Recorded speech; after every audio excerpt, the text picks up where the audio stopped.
welcome back, guys, and thanks for staying with us. As we mentioned before, Astel and Kurt are going to stay with us for the length of the show, so we're going to have a little bit more time to talk to them about new generation. But I remember from the initial part of the interview when we spoke about your U9s, you mentioned that there were a lot of younger players, newer players, and so their performance in the league wasn't the best. What are some of the things that you have in terms of training? What are some of the things that you would necessarily work on with a group like that? And newer players who are not as we would say talented as the others because of the relative new nature of the sport to them. How would you structure your training sessions to help those guys? Basically, in training is more fun activities. You can't expect organized football from on the nights. Right? You gotta make it interesting. You gotta make it fun. Getting them accustomed to the ball at the field, teaching the game different rules that they will come to. You know, you involve the game. So the game is the best teacher. So you let them play, and at certain times you come in and let them know this is where it's going to be, this is where you go, this is where you go wrong, this is where you go next. You ask them for feedback. You get feedback from them, see if they actually understand what you're saying and understand the game, and then you keep going. But it's all about keeping it fun and let them be interested in what they want in doing, playing football. So have you seen improvement from that same group based on when the league started in terms of their first game, their first taste of competition to where they're at now? Yeah, definitely. They have improved. You got players who you put on top to strike because they can't basically play in positions. You let them play, but they're like, especially if you're a goal up, they're like, after I'm going to defend because we want to win this game. You know, they actually want to. They're thinking about it. Yeah, actually, you can actually see that they're thinking. Exactly. So we do have some improvements. We have some girls as well that really they're like, hey, I'm not afraid, and they want to play, and that's the best part about watching them play. While we're talking about the U9 division, what we're going to do now is take a recap of that division from last weekend. And of course, because we had New Generation Next featured for this week's program, you're going to get a chance to see some of Astel's boys in action. So take a look at the recap from last week from the U9 division.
In the U9s, Liberta FC beat New Generation 4-0.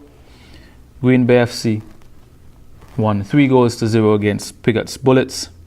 And Freeman's Village FC beat Earthquakes FC 3-0. That leaves Liberta FC at the top of the U9 division with 28 points, followed by Generation Next FCA in second with 24, and Freeman's Village closely behind in third place with 23 points. So that was the U9 division, and obviously we had a good look at Astel's team. What do you think about your boys, Astel? My boys make me proud every single time. I have no fears. You know, going out there, we lose or draw. Love my team. And ultimately, as a coach, and especially with players of that age, that's all you can look forward for them. As long as they're enjoying themselves and having fun, that's what we need.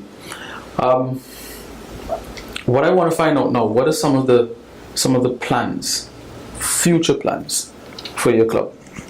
Because I mean, we got a brief history of what you guys are doing and where you're from. Ultimately, with your level of coaching, there has to be some progress. So there has to be a plan for that. So give us an idea of what's in the pipelines for New Generation FC. Well, I'll speak on the coaching standpoint, on training and getting up there, and I'll let Kurt take over from the administrative role going forward.